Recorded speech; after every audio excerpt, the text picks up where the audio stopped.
Right. So I've made a bunch of videos before. Oh, maybe not a bunch, but I think one or two over the past year or so about restoring rusted ass old parts and shit and cleaning up rusted blocks. Um, so there's some things to consider and talk about as more specifically when it comes to applying to engine blocks. And I guess I'm going to talk about that a little bit more.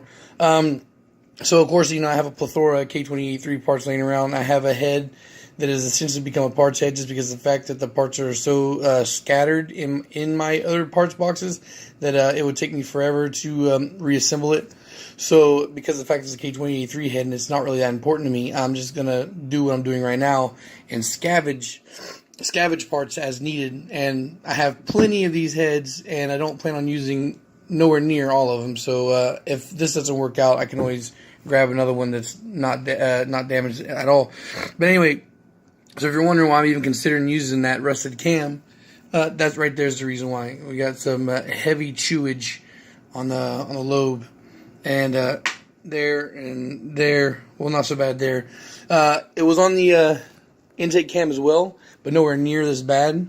I was able to scuff it off the little bit of wear that it had and fix that up. So yeah. So right now I'm just gonna clean up this cam and then cut back to it when it's done, because I don't feel like making like a 20-minute long video just for you to watch me scrub a camshaft. So if you're curious what I'm doing, what I'm doing with, it's no secret. I've used this a million times. If you go watch the actual me building fucking engines, you'll see that shit. The scuff pad, some WD-40. That's really all there is to it. Now I'm gonna get to it and come back. So update worthy. It hasn't been too long into me working at this.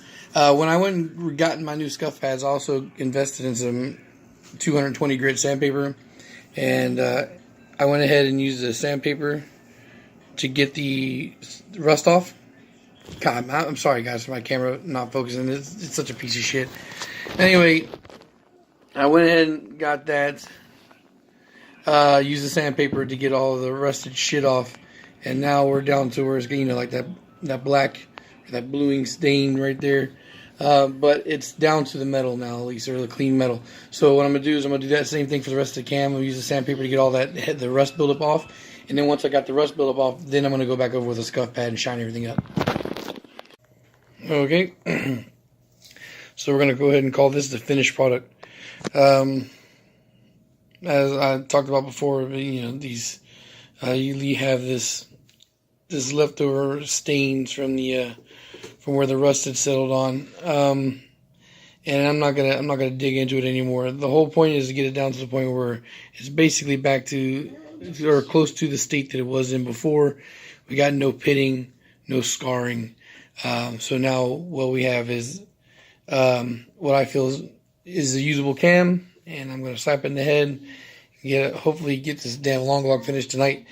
Yeah. So, if just in case you're wondering, like, why the fuck you didn't use another cam from a healthier head that was already good to go, like I said, I had one earlier, it's simply because of the fact that I would rather use a cam from a head that I know I'm going to use only for parts, as opposed to grabbing a cam out of a healthy head that I might rebuild and sell or whatever. All right, guys. Yeah. So I'm gonna do some more rusty projects next, but I'm just going to post those on Instagram. I'm not going to continue to film anymore. So that's going to be a wrap for this one, and peace.